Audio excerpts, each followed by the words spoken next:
Caitlin Clark, it has been revealed that Ice Cube offered her $1.5 million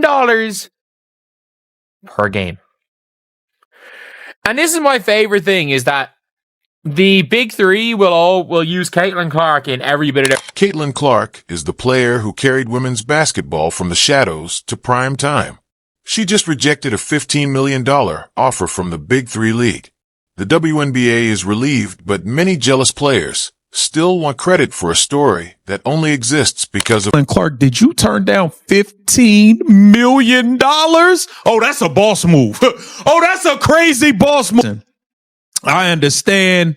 You got Nike deals. You got freaking PGA Golf Tour, Live Golf Tour. You got hockey sponsor. I know you got a lot going on, but to turn down 15 M's, unrivaled. If y'all thought a few million and some equity was going to get her to show up and play in your league, you got... This decision is not only about money. It shows a 23-year-old choosing loyalty over luxury.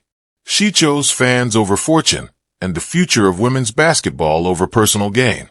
While other WNBA players make a maximum of $249,000 a year, Clark turned down enough money to buy an island or a mansion with a private basketball court. $15 million. That's life-changing money for anyone, let alone a rookie athlete. So where did this unbelievable offer come from, and why on earth would Caitlin Clark turn it down? So the offer, as you guys can see on the article on the screen, was from the Big 3, the 3-on-3 basketball league founded by the one and only Ice Cube. And the first offer was already huge, a cool $5 million ball, but in a sign of just how desperate they were to get Clark, they tripled it, blowing it up to a... The Big 3 did not offer pocket change. They started at $5 million and raised it to $15 million for only 10 weeks. That equals $1.5 million per game. Most WNBA players would need 60 years to earn what Clark was offered for one single game.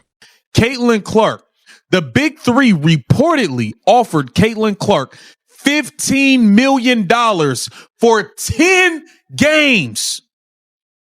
For 10 games. That is insane. That's wild. And it says she declined. That's a lot of chicken to turn down. I can't lie to you. I can't lie to you. I literally can't. I can't. That is insane. I don't know, bro. $15 million for 10 games. Woo! 10 games for $15 million is insane. She still said no. She gave a clear and firm answer with no hesitation. While some WNBA players complain on social media, Clark understood what this moment means for the sport. Ice Cube, I'm sorry, my precious CC said no. 15 mil to play in your Big 3 league? No, I don't chase the money. Money chased me. You hear me? At the end of the day, she is worth $1 billion. By the time her career ends, I'm telling you, all these other endorsement deals she have, and then make it make sense. Why was she playing a Big 3 against NBA players who are stronger than her, which can injure her? You hear me? She would be the smallest person on the court. That wouldn't even make sense. And then I'm thinking, like, y'all probably would try to embarrass her and all of that, bro. Like, it's a lot of undercover. The WNBA panicked. First came denial that Clark might leave. Then came anger that someone would offer her real money. Then came bargaining with ideas for endorsements. Then came depression when they realized her 10-week offer was bigger than their team's salary cap.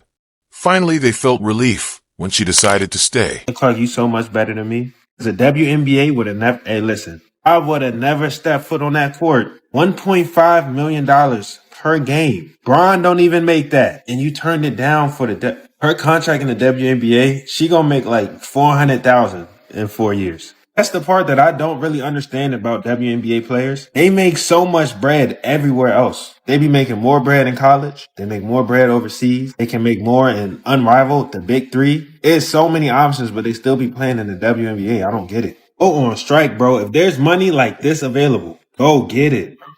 Clark turned it down and stayed loyal to the Fever. The WNBA avoided a disaster. Her choice was selfless, while other players focused on unfair pay. The current salary cap is $1,570,100 for an entire roster. The Big 3 offer was 10 times that for only one player. The numbers are almost unbelievable. Of what it looks like when people are jealous of you, look at Caitlin Clark. She is undeniably a great basketball player. That is just a fact. Now, there have been a lot of great basketball players before her, and there will be after her. But what we do know is that she is getting a ton of recognition, and that breeds jealousy. When you shine bright and you're really great at what you do, people come for you more because you are great. Notice how much friction there is on the court. There is always someone going up against her. There's always people taking personal offense. Issue is jealousy. Dick Vitale said it directly. When Clark was voted only 9th among guards by players despite leading in fan votes, it showed how many would rather deny her impact than admit she lifted the whole sport. WNBA's jealousy of Caitlin Clark has never been more obvious as players vote her the 9th best guard. Yes, you read that right, bro. The WNBA just had their All-Star voting return, and the players voted Caitlin Clark as the 9th best guard in the league. Mind you, this is the same Caitlin Clark that came in breaking every record. She putting up numbers that have never been done in WNBA history. She literally has the entire league on her back. Look down here. This is how many votes she got from the fans. Look, she got 1.2 million All-Star votes. Not only is that a WNBA record, but it breaks her own record from last year when she got 700,000 as a rookie. And this, look, for reference, the top 30 vote getters for the 2023 All-Star. Clark's WNBA salary is $78,660 this season. That is less than the price of some cars. Yet she has created a $36 million impact in Indianapolis alone. She is responsible for over a quarter of league revenue, but gets paid like a regular job worker. Her humble nature makes this even more powerful. She refused $15 million, but still avoids paying $10 for plain Wi-Fi. While others chase attention, she focuses on what really matters.